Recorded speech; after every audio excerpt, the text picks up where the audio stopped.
Hi Aries, this is your 2017 forecast with astrologykiki. We're going to start off talking about Jupiter, which is the planet of luck and expansion, and it will spend most of the year in your 7th house, and then in October it'll transit into your 8th house. And Jupiter in your 7th house tends to expand partnerships. So whether it's business or like a personal, like a love relationship, Jupiter could bring very positive, maybe like a deeper connection with either of those, a deeper connection with someone that you're in running a business with, or a deeper connection with your marriage partner or a long-term partner. Sometimes, though, Jupiter is very unbiased in what it expands, and part of the 7th house can also entail like enemies in certain work environments. So, like if you do sales and you have a competitor, sometimes it can expand that as well, maybe more competition to the area. But for the most part, Jupiter can be have a very positive influence, and you may see a stronger, deeper connection with those very close to you. In October, it's going to move into your 8th house, which is the house of joint finances and other people's money. So you may see an expansion in terms of money given to you by family, or you giving more money to someone in your family.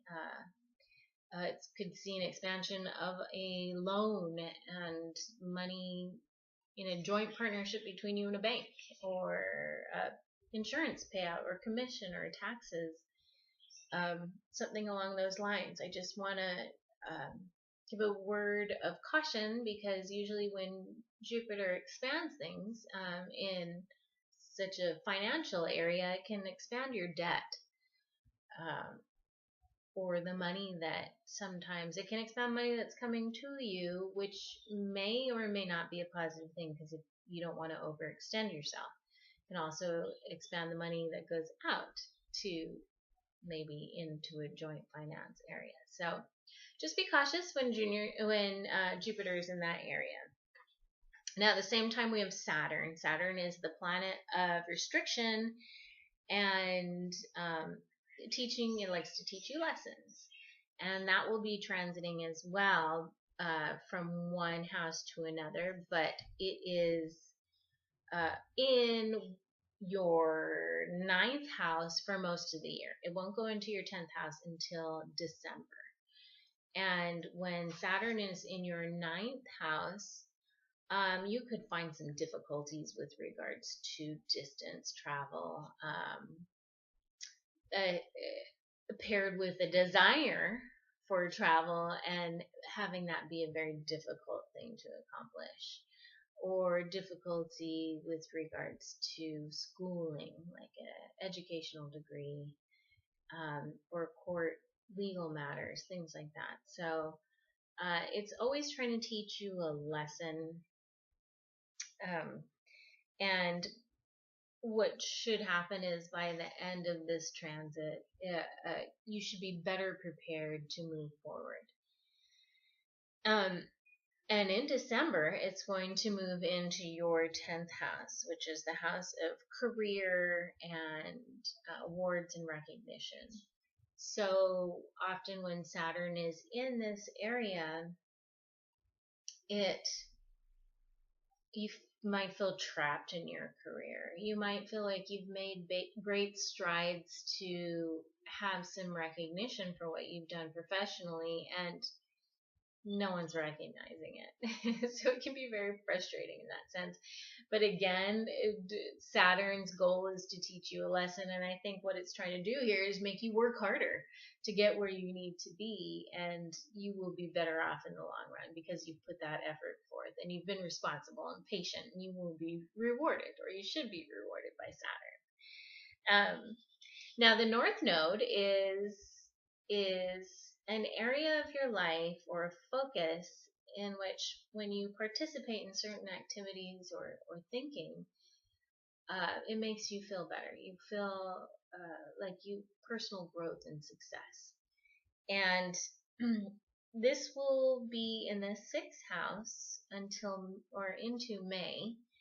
And this sixth house will mean that you may have a focus in the beginning of the year on your health routine, an effort into doing things to make yourself healthier, or volunteering, helping others, relating to coworkers. These things are going to make you feel good and productive. And then in May, it's going to move into your fifth house. And your fifth house is a really fun area. So at this time, what makes you feel good is probably going to be to go out, go on dates, meet people, have fun, play with your children. Any one of those things could really be satisfying and gratifying for you, and getting out and really being sort of extroverted and having a good time and whooping it up is going to be what makes you feel good. There's an eclipse series in 2017. The eclipses will fall in February and August. And depending on the degrees in your birth chart, you may be impacted by these eclipses. You may not be significantly impacted by these eclipses. So it just depends on your birth chart, and we can help you out with that if you go to my website. But these eclipses, or the series, will impact your 11th and your 5th houses. Your 11th house is the house of friends and networks and acquaintances and groups, organizations, personal gains. And the 5th house is the house of fun and children and dating and creativity. So you could see some significant changes in these areas if you're impacted by these eclipses. New beginnings, endings, things like that around those two areas. Very extroverted areas, very much who you're out and about with and who you're having fun with, and volunteering and charity, and expect some changes if you're impacted by the eclipses with those. Now, there is a very rare trine. There are a few very rare trines coming up within a year's time. One is at the end of 2016 in December, and there are two more one in May and one in November. And trine is a very positive aspect. It's harmonious, and it takes place between two planets that are quite different. Uranus, which is very unstable and full of surprises, and Saturn, which is very stable. And so I would assume that Saturn is going to have some kind of stabilizing effect on whatever kind of surprising events might come up with Uranus. But these will be in your 9th and 1st houses. Your 9th, again, is your travel, long distance travel, foreigners, legal issues, higher education. And with Saturn in this area, there are lessons to be learned here, and it can be harsh.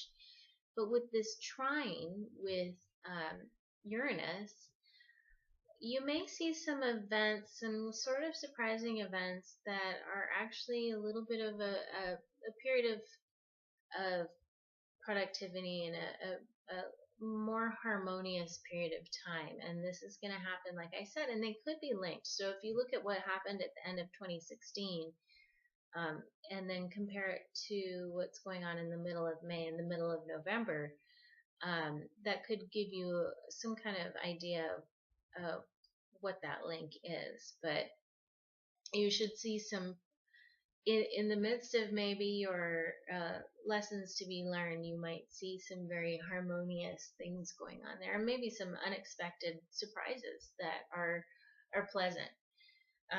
So that's what will be going on with you in 2017. Thanks, Aries.